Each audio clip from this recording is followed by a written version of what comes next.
argue that texting you on September 1st, 2021 was one of the best decisions I've ever made, closely followed by the decision to adopt Jack, and of course, saying yes to marrying you. For the next couple of hours, I'd like to tell you about what an adventure being Tori's dad has been. I'm Ivy, Tori's little sister, and since the day that I was born, she's wanted to be just like me. Tori, our wedding day is not a singular moment, but rather the accumulation of our lives together up to this point.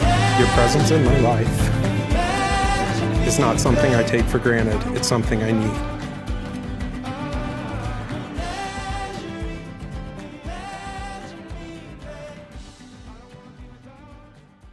Matthew, today is the day. Today I become your wife and you become my husband. I've dreamed about this day since I was a little girl dressing up as a bride for Halloween. And for the better part of the last decade, I was searching for the man who would love me completely, fully, and beyond what I deserve.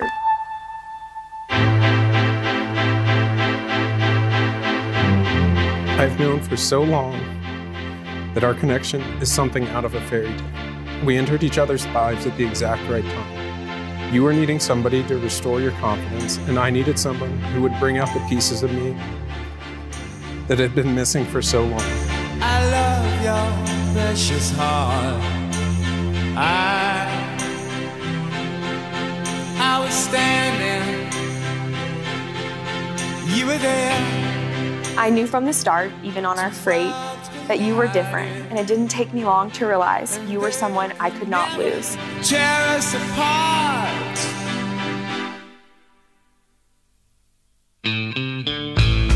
Your love was, and continues to be, a godsend for which I hope I can always reciprocate.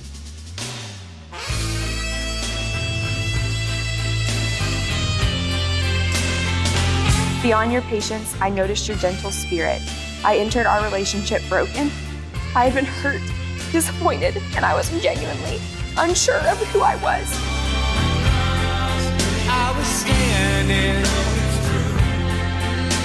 I stand here with my mind racing about the way that you look, the smile on your face, and the emotions you've been feeling all morning.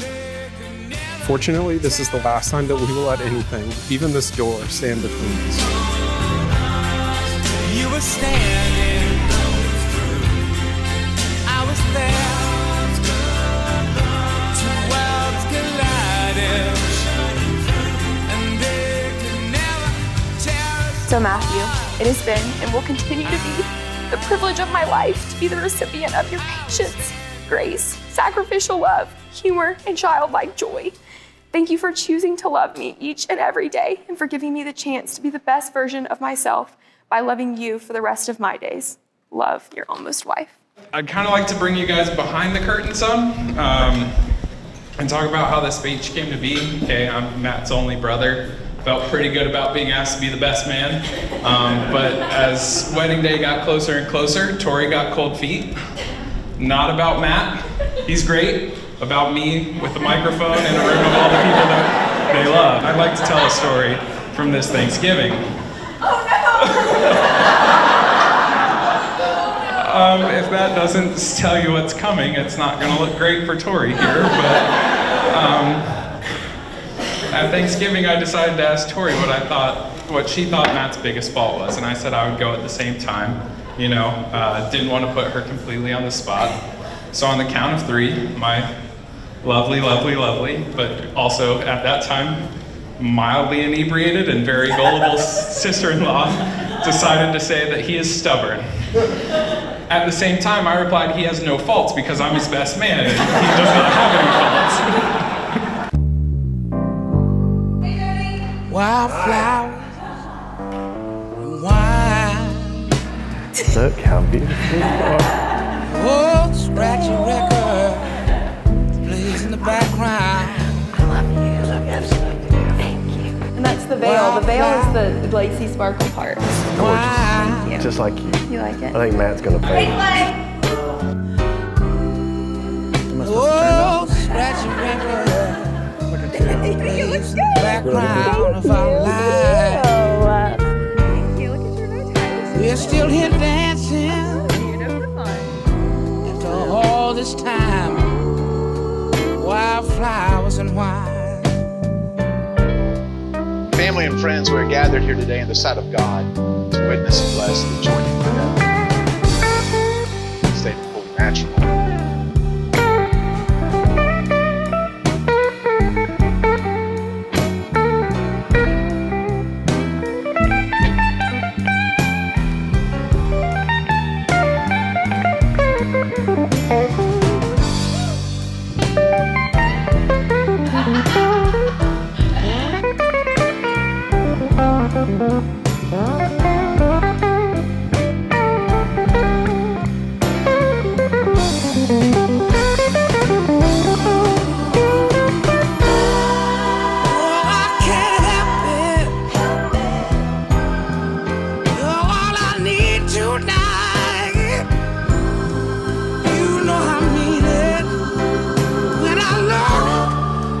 In your eyes.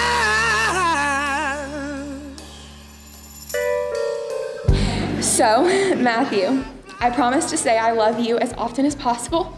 I promise to celebrate the exciting days and cherish the mundane. I promise to trust you when you overwhelm me with the kindest words. I promise to be your biggest cheerleader, your place of healing, and your source of laughter. I promise to stick by you when it is easy and cling even closer when life gets hard. I promise to tell you when I need help and to accept the assistance, because even though I am a strong, independent woman, I will always need you. Wildflower, cheap red wine. There's an old scratchy red. Since you wouldn't tell me exactly what needed to go into my vows, and because I was already on YouTube learning how to tie this tie, Google told me that I should close by making some promises to you. I promise to love you more than anything that life throws at us. I know that the worst day together is far better than my best day without you. I promise to take care of you and Jack and to protect you both with all my heart. I promise to learn how to clean up to your extremely lofty standards. I promise to cheer for the dogs when it doesn't hurt the Gators, and only gloat the tiniest bit when, or if, the Gators ever beat them in football. Since I only have so much time up here, I promise to do all the other things that didn't make this list. I cannot tell you how excited I am to pursue life with a woman so perfect that I literally could not see you in my dreams. I love you forever and always. We're still out in dancing. It is my great joy to pronounce that they are husband and wife together in the name of the Father, and of the Son, and of the Holy Spirit. To those whom God has joined together, let no man put asunder. Amen. Matt, you may kiss your bride.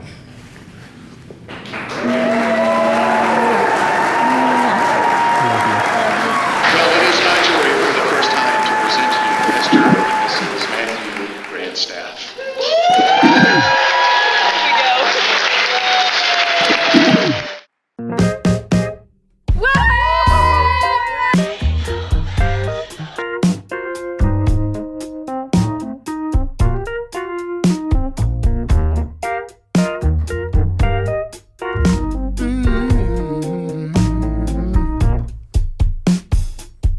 Looks like we made it. Look how far we've come, my baby. When he first met her in Lakeland Regional Hospital, Florida, that soon-to-be great prophet, her older brother, who was 2 years old at the time, Clay, took one look at Tori, pointed to the portable bassinet, and said, "Put her back in the box." It was way too late. Tori was out of the box and she was never going back.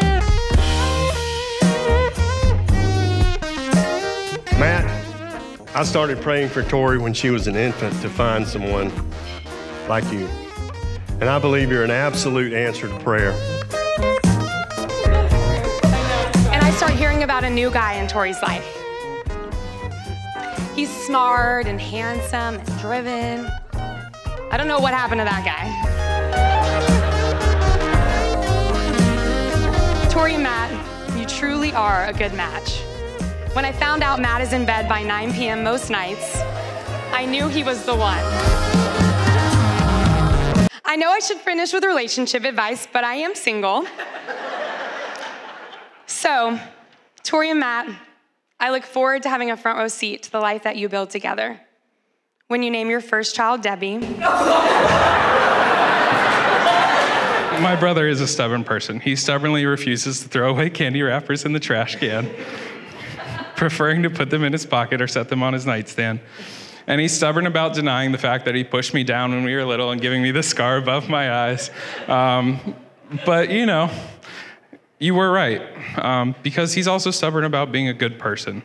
He will always be the person that tells you to drive safe and let you know that you made it back if it's late. He's always the first person to come and give you a big hug when he's back in town and then earnestly listen as you catch him up on your life. He's the first person to celebrate your victories and commiserate your struggles. So while, Tori, you may be right in saying that Matt's a stubborn person, I know that it's not just in the negative sense. He's the kind, loving, funny, and dedicated person that I love to be able to call my brother and my best friend. I love you both. So let's raise our glasses to a life full of adventure and fun. Cheers.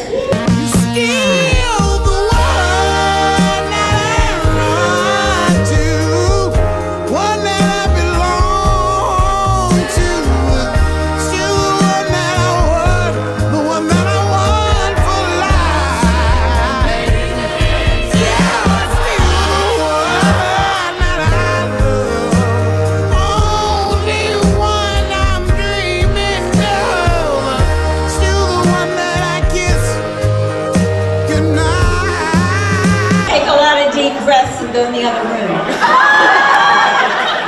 More advice. Stay in the other room. Oh, looks like we made it. Look how far we've come, my